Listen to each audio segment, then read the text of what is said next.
մենք հիմա Դավիթի մոտ դեռևս գործողություններ շարունակվելու են, մենք կարող եմ ասել, որ այո, մեղադրանքը առաջադրվել է, բովանդակությունը մանրամասները այդ մասով չեմ կարող շատ ասել, որտեղ արդեն իսկ նախազգուշացվել ենք նախաքննական գաղտնիքը չբացահայտելու համար։ Ամեն դեպքում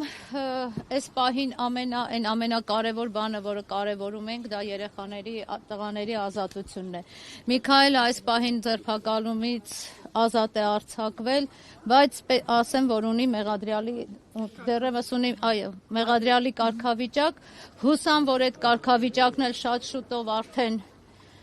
իսկ դասարանցիներին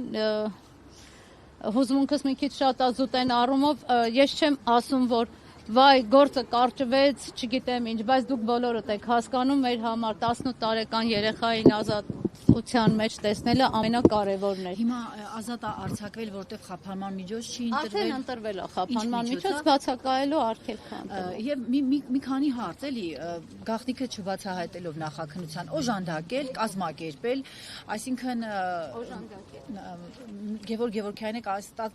ճիշտ ենք հասկանում, որ տպավորություն է, որ կազմակերպված իրենք վերագրում են կազմակերպված գործելու մեջ, ինչպես դա կարող է լինել, եթե եկեղեցում ամեն մարդ գնացել է այդ օրը, չգիտեմ, մասնակցելու պատարագի։ Ուրեմն ասեմ, այո, ընդամենը պատարագի է մասնակցել, հիմա մեղադրանքի բովանդակությունը չեմ ուզում, որպեսզի ինձ վարույթից հեռացնեն, անկեղծ չեմ ուզում, ամեն դեպքում մեղադրանքը այն է, ինչը որ կասկածանքը եղել է, կասկածանքի շուրջ արդեն իսկ խոսել եմ, այո, Գևորգ Գևորգյան եւ այլն, եկեղեցում որոշակի գործողություններ, դրանց մասին չեմ ուզում, որպեսզի ինձ վարույթից հեռացնեն։ Քաղաքական ենթատեքստ տեսնում եք այս գործի։ Քաղաքական ենթատեքստ միգուցե եւ փորձ կատարվեց, որպեսզի քաղաքական ենթատեքստ տրվի։ Երեխեքը ապա քաղաքական են։ Ես խնդրում եմ, որ դա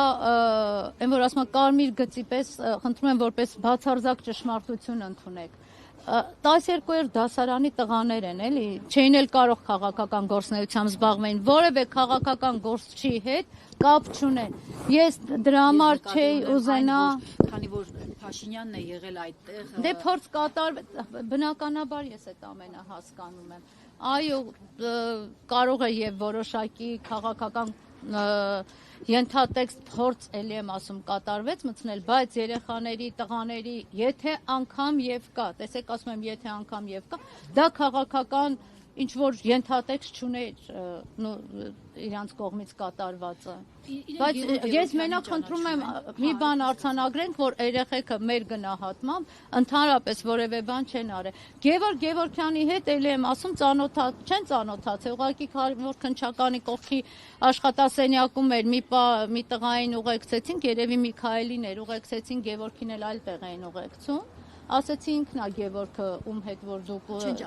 բացարձակապես երբևէ չեն ճանաչել, որևէ առնչություն չեն ունեցել։ Ինչ կազմակերպել, եթե միմյանց չեն ճանաչել։ Ժողովուրդ ջան, բացարձակ ինչ կազմակերպել, ինչ կազմակերպվածության մասին։ Երեխեքը ոնց որ հերթական անգամ այդ օրը գնացել են պատարագ, ոնց որ գնացել են միշտ։ Իրանք եթե դուք հետաքրքրվեք կտեսնեք յուրաքանչյուր կիրակի կամ Սուրբաննայում կամ Զորավորում պատարագի են մասնակցում։ Այսինքն այդ հարվածի կադրում երևում է ինչ որ մեկի ձեռքը հարված։ Եթե եկեք չխոսեմ հարված չի եղել, այդ մի բանը հաստատապես հայտարարեմ։ Այն ինչը որ կադրերում տեսել եք, դա հարվածի նմանվող կամ եւ այլն անընդհատ շոշափվեց հարված չի եղել։ Խնդրում եմ ավելի ուշադիր դուք էլ նայեք։ Ինչ որ գործողություն կա, բայց որը դա հարված չի։ Այսինքն բռնություն գործադրել։ Եկեք էլ այդ մասով, մեղադրանքի մասով բան չխոսեմ, թողեք ես էլ մոտենամ, ես ձեզ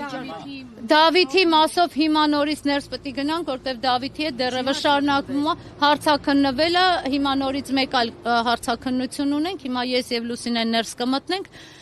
Ես ձեզ ասել եմ, չէ, առանձին են իմ տղայիս համադասարանցին է։ Հիմա թողեք ես էլ դասարանի հետ գնամ վայելեմ երեխեքին։ Երևում է, որ երեխաներից մեկը ընկնում է հարված։ Դավիթն է ընկնում։ Քննչականը չի քննում դա։ Քննել է արդեն, դատաբժշկական փորձաքննություններ նշանակվել է, եզրակացությունը դեռևս չկա։